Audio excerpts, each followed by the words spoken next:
So this summer, Andrew Scheer is touring the country, introducing himself and his vision for the Conservative Party to Canadians. 7 weeks ago, Scheer became the party's new leader, pulling off a surprise victory. He will be the man to lead the Conservatives into the next election, which is 2019, and attempt to defeat Liberal Prime Minister Justin Trudeau. Scheer is already laying the groundwork for that fight, making his stances on Canada's big issues known.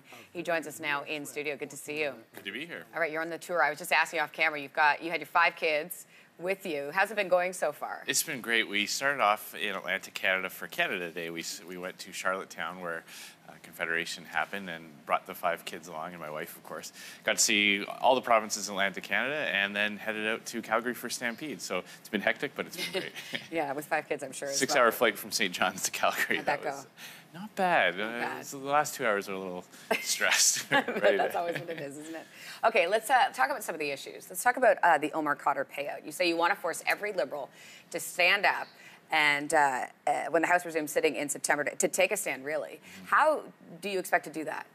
Well, we're going to be proposing a motion, and it'll call on the government, call on members to express their position on this. And if you've been following the story, the rationale by the Liberal government, it keeps changing. First, it was saying that they had to make this payout because the Charter says so, and then they said, well, it was because of a Supreme Court case. But of course, there is no court case ordering the government to make this payout, and they said that it was to save taxpayers' money. But nobody believes that Justin Trudeau is trying to save taxpayers' money when he's running these massive deficits. So we're going to have a debate in the House of Commons where Conservatives will be expressing our sympathy for the real victims in this whole tragic ordeal, and that's the Scheer family, the family of Christopher Scheer, the medic who was killed on the battlefield, and admittedly, and Omar Khadr has confessed to doing that. So that's who our sympathies are with, and that's who we'll be standing up for, in addition to our armed forces and our veterans who have fought to protect the very rights that Omar Khadr is now claiming to benefit from.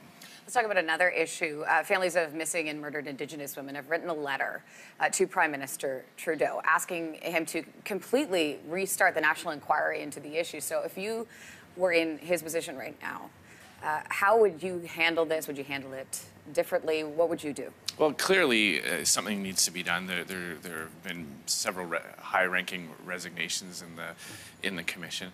I think that may speak to the relationship between the minister and how it was set up going at the front end. I have 12 First Nations reserves in my riding, so I'm very familiar with a lot of the concerns that First Nations community have, both on reserve and in our large urban cities where many people from reserves leave and then go and get into trouble. And that's what a lot of the conversation I think needs to focus on, is what is causing people to lose contact, to go missing, or how can the community, both on and off reserve, better support these families, and what kind of strategies can be employed by our police services and things like that. So I think it may be time for the minister to sit down with those involved in the commission and say, okay, do we need a complete reset? Is it salvageable? There's been a lot of money spent so far. There's been a lot of emotional engagement by First Nations community. We don't want to have to restart all that process if we don't have to.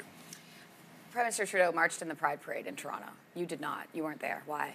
Well, there's a lot of different ways to support their communities. Many Conservative members do, and many don't.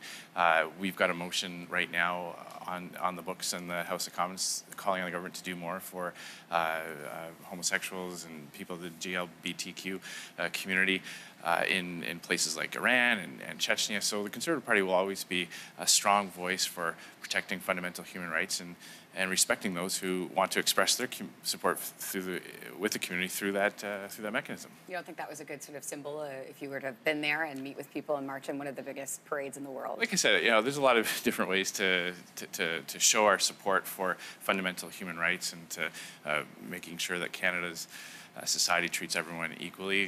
The Pride Parade is one that many people choose to use as expressing their support. There are other ways of doing that, and the Conservative Party has and will continue to be a strong voice to protect fundamental human rights. Do you feel like you're in campaign mode right now? For me, the leadership campaign started September 28th, and it was about 8 months for me. Some of my fellow candidates were in it for over a year, and the leadership vote was the 27th of May. The House of Commons was back on the Monday, and now it's just been a whirlwind since then. We've got 2 years to make a case to Canadians about how the Conservative Party can make Canada's economy more dynamic and restore some sanity for taxpayers. So yeah, I do feel like it's been a constant campaign since September 28th, and just pivoting from the leadership to the general. And so I've got my work cut out for me. And really introducing yourself to the public. A lot of people, as you know, and people have called you Stephen Harper with a smile. Is that something you embrace, especially at this point? Well, look, you're kind of over that. Well, I never minded it. When you look at the previous government's record, we got through the worst economic downturn since the Second World War. We did that while we got back to balanced budgets and lower taxes. We had a strong principled foreign policy that stood up for allies around the world. I think that my approach will be different, and I can connect Canadians with Canadians in a different way and bring out the positive aspects of Conservative policies. That's one of the things that has frustrated me in the past with Conservatives of different levels at various times. We've got such a great story to tell. What's better for low-income Canadians than a Conservative Party that's always focusing on increasing prosperity, attracting investment, making it easier for businesses to hire and expand? What's worse than a Liberal government that's driving away investment, raising taxes, and making it harder for those families to make ends meet to get to the end of the month? So Conservatives have a great story to tell. I'm happy to have the responsibility to tell it. I'm looking forward to the challenge. Enjoy your campaign. Thank you very much. Continues. We appreciate your time this morning, Andrew. My Thanks pleasure. so much.